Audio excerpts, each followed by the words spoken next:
तो यहाँ पे हमें इस तरह का अरेंजमेंट दे रखा है कि स्प्रिंग इस एंड से यहाँ फिक्स है और इसको इसकी नेचुरल लेंथ एल है, और ये जो लेंथ है इनके बीच का गैप ये भी एल है। मतलब स्प्रिंग जब यहाँ होगी तब उसकी वो किस में होगी, नेचुरल लेंथ में होगी, यहाँ पे नेचुरल लेंथ में होगी। अब इस स्प्रिंग को थीटा एंगल से इधर कर रखा है, तो इसमें क्या है, कुछ एलोंगेशन है, कुछ एलोंगेशन है, ठीक है। अब यहां से इसको रिलीज कर देते हैं, तो बताना हमें है कि if speed of ring becomes vertical, speed of ring when spring becomes vertical, तो यहाँ पे इसकी स्पीड क्या होगी, यहां से इसको छोड़ा जाता है, ठीक। तो इजीली इसको हम कर सकते हैं। यहाँ से इसको छोड़ा तो इसकी इनिशियल वेलोसिटी यहाँ जीरो हो गई। अब स्प्रिंग जब यहाँ आएगी तो स्प्रिंग किस में हो जाएगी, नेचुरल में हो जाएगी, और इसकी स्पीड भी हो गई। सबसे पहले तो इसकी लेंथ यहाँ पे एल है, यहाँ पे लेंथ कितनी होगी, L by cos theta, L by cos theta. तो इस स्प्रिंग में एलोंगेशन जो है वो कितने का है, अभी लेंथ ज्यादा है ना, एल बाई कॉस थीटा अभी लेंथ है, और नेचुरल लेंथ एल है।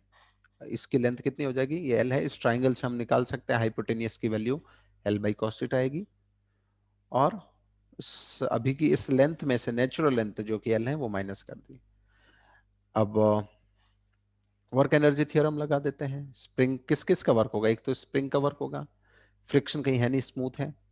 बाकी एमजी का वर्क होगा नहीं क्योंकि ये हॉरिजॉन्टल जा रहा है, ना तो ऊपर जा रहा है ब्लॉक, नहीं, केवल स्प्रिंग का ही वर्क होगा, equals to final kinetic energy minus initial.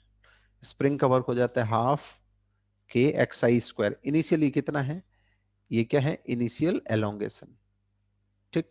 तो ये हो जाएगा L by cos theta minus L x I square minus x F square. Finally कितना हो जाएगा बताओ इसमें, फाइनली कितना हो जाएगा, यहाँ पे एलोंगेशन कितना हो जाएगा, जीरो। ये किस में आ गई, नेचुरल लेंथ में आ गई स्प्रिंग यहाँ पे, ठीक है। तो जीरो हो जाएगा finally, equals to half m v square. यहाँ से वी की वैल्यू फाइंड कर सकते हैं। तो यहाँ पे हमें बस इसी की फॉर्म में निकालना था, एल और के और एम की टर्म्स में, तो इजीली हमें जो है इसका रिजल्ट यहाँ से हम निकाल सकते हैं। थीटा की वैल्यू शायद यहाँ पे देखें तो क्या दे रखी है,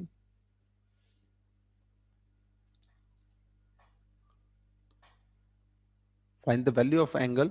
अच्छा, थीटा की वैल्यू ही फाइंड हमें करनी है, और ये क्या दे रखा है, स्पीड दे रखी है बेसिकली, वी स्पीड दे रखी है 2L/3 रूट के बाई एम।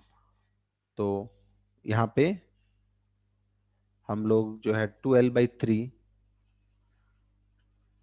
ठीक है, तो इसकी वैल्यू यहाँ पे पुट कर देते हैं, half m v square, 2L/3, 2L, 4L² / 3, 9, ये हो गया के बाई एम। यहाँ से ये एम कैंसिल हो गया, ऊपर एल स्क्वायर कैंसिल होगा, के कैंसिल होगा, यहाँ से हम लोग इजीली कॉस थीटा की वैल्यू निकाल सकते हैं, फिर थीटा की वैल्यू बता सकते हैं।